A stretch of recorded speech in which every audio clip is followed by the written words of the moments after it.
I could have played 5 shows last weekend in the middle of a pandemic. How in the heck is that possible?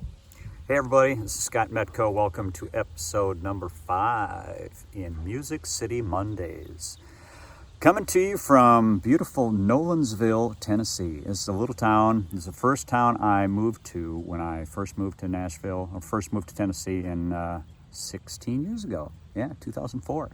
Still my favorite place in the state. Maybe in the South.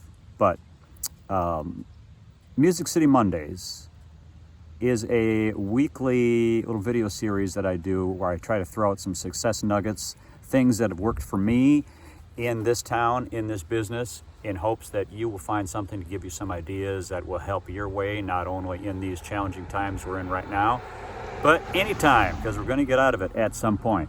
So, last weekend, I could have played 5 shows. I'm sitting in a field right now because our topic is sowing some seeds. I thought back those 5 opportunities that all came together last weekend and why they came together and all the seeds I had to have sown for that to come together.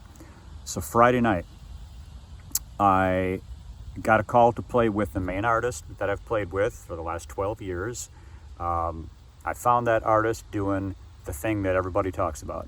Played every gig I could, up and down Broadway, playing multiple bands, charting songs, going up and down the road. There's a Music City 101 class that I did a couple months ago called Getting the First Artist Gig. I think I've got that archived someplace if you want to see it. That tells the whole story. But anyway, that was the first opportunity I had for Friday night. Great, going up to Indiana to do that. Then I got a call from a singer-songwriter to go play with her at a distillery out in East Tennessee.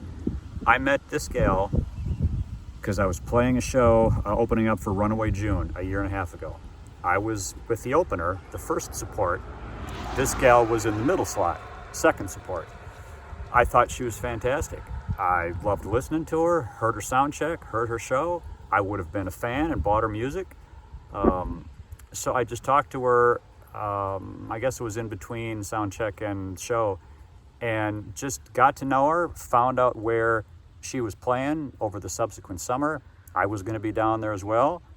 It was a songwriter show where it was easy for me to come out and sit in, so I did. I guess I gave myself a live audition with her, and I passed it.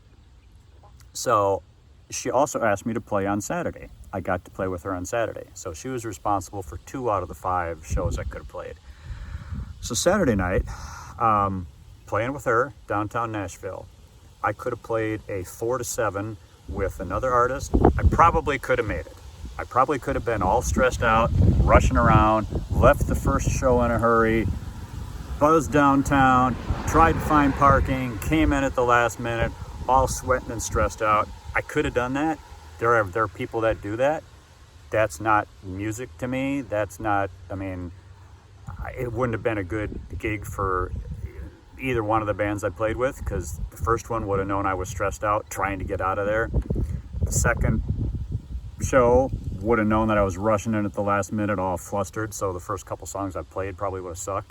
So I didn't do it. I just took the one show, but the point is I could have played a double on Saturday, and then I could have played in Texas Saturday night with a Texas artist. I had been up and down the road with him a couple years ago, but a lot of time in radio tour and so forth. We played a corporate gig 5 years ago. That buyer, that corporate client, remembered us. We did a good job. She called up, said, "Hey, come back and play another private party."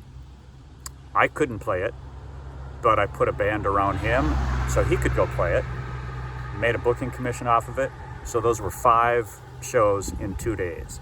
And it's just sowing seeds. It is just, that Texas artist was one of the first people I met. I guess within a year after moving to town, I answered an ad in the Nashville scene and met his investor, turned into working a couple of artists with that same investor, one of which was him. So, really the point is, the mistake I made early in my musical career was sitting home practicing those drums. Man, if I was just the best drummer, someone's going to hear about me. Someone's going to discover me. And yes, you got to be able to play. Yes, you have to know your instrument. But you can't sit home waiting for the phone to ring. And these days, it doesn't work for me to just throw messages out there on the internet. Hey, hit me up, I'm a drummer, I'm looking for work. I just, for me personally, I have to be more active than that. I have to sow seeds stronger than that. And guess what? Those seeds grow and they turn back into something. That's the results are stronger than just throwing a note out on the internet. So, as wherever you are, if you're in Nashville, you're in another music city, if you're sitting back home thinking about coming to a place like this, what are the seeds that you could sow? If you're in town already, what are the places you can hang? Obviously, there's less of them now that there's a pandemic, but there's still opportunities. There's still opportunities to play it safe and get somebody outside, buy them a coffee, buy them a sandwich, buy them a drink. Find the people that are doing the work, that are doing what you want to do. Now I'm just talking about all musician side of entertainment. If you're a singer-songwriter, if you're an artist, if you're trying to find a job at a record label, all of these same principles apply. Putting yourself out there, getting yourself out there, meeting as many people as you can. It is so important. It's easy to just go online right now and do some live streams and think that's good and that's all there is. And I applaud the people that are doing that successfully, because some are. But for me, it's just always been meeting people, trying to help them get what they want. Some of them are going to help you get what you want. You just cannot know enough people. You cannot sow enough seeds. And the closing thing, I was thinking back to when I was in Minneapolis and I wanted to move to Nashville so bad. I was about 2 or 3 year period. It's like, how in the heck am I going to get down there? And I knew 3 people. Right out of college, I worked at a drum company in Minneapolis. One of the artists was Tommy Wells, a successful studio drummer here in Nashville.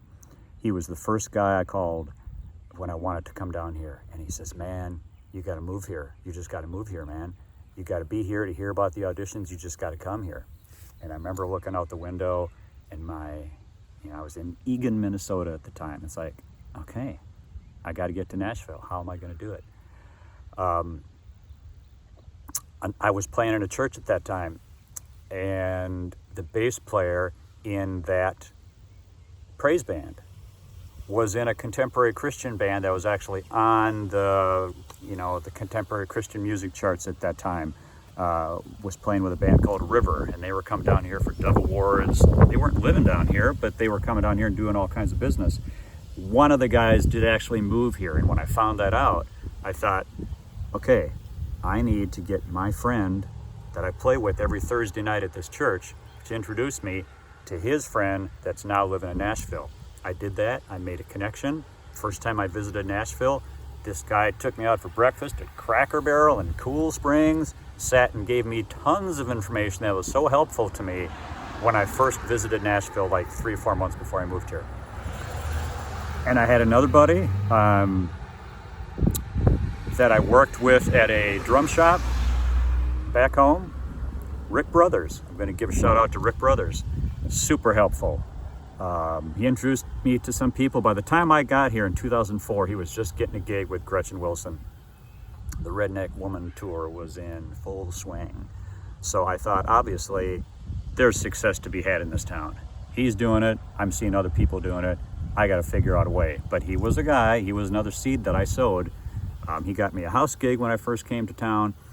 Super helpful. So I just challenge all of you, if you want to do this, in whatever aspect of music, entertainment, film, music industry, the arts, you got to move to a bigger city to make that happen, most likely.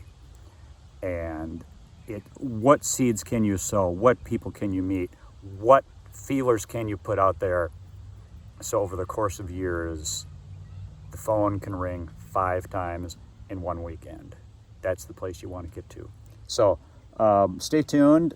Music City 101 is a coaching practice that I've got going, and I am putting some classes together for later in November, how to keep working in a pandemic. I'm going to have some cool guests on there. So musiccity101.net, check that out. It's on Facebook. But until that time, be sowing your seeds out in that field somewhere.